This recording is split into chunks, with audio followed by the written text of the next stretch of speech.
زندگی میں ایسا ہوتا ہے کہ انسان کا موڈ مختلف مراحل سے گزرتا ہے. کبھی انسان خوشگوار موڈ میں ہوتا ہے، کبھی ڈپریشن انسان پہ طاری ہو جاتا ہے، کبھی افسردگی کی کیفیت ہوتی ہے، کبھی غصہ و جھنجھلاہٹ ہوتی ہے، کبھی انسان خوش ہوتا ہے، کبھی کام کرنے کا دل چاہ رہا ہوتا ہے، کبھی آدمی بالکل سست محسوس کرتا ہے.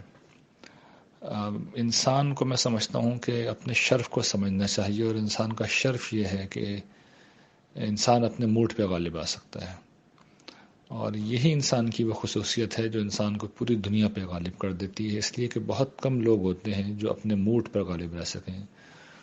موڈ پہ غالب رہنے کا مطلب یہ ہے کہ حالات جو بھی ہوں، چاہے خارج میں چاہے انسان کا موڈ، جو چیزیں طے کر رکھی ہیں انسان وہ کرے گا، جو اصول بنا رکھے ہیں زندگی اسی کے مطابق گزرے گی. اس میں وقتی طور پہ کمزوری ہو سکتی ہے، لیکن یہ انسان کو اس کا نصب العین ہونا چاہیے کہ اسے اس جگہ پہ آنا ہے.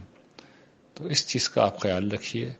جب اس چیز کا آپ خیال رکھیں گے تو آپ دیکھیں گے کہ آہستہ آہستہ آپ اپنے موڈ پر غالب آنے لگیں گے، اور جیسا چاہیں گے آپ موڈ اختیار کر لیں گے. اور یہ اس دنیا میں میں سمجھتا ہوں کہ جنت میں رہنے کے مترادف ہے.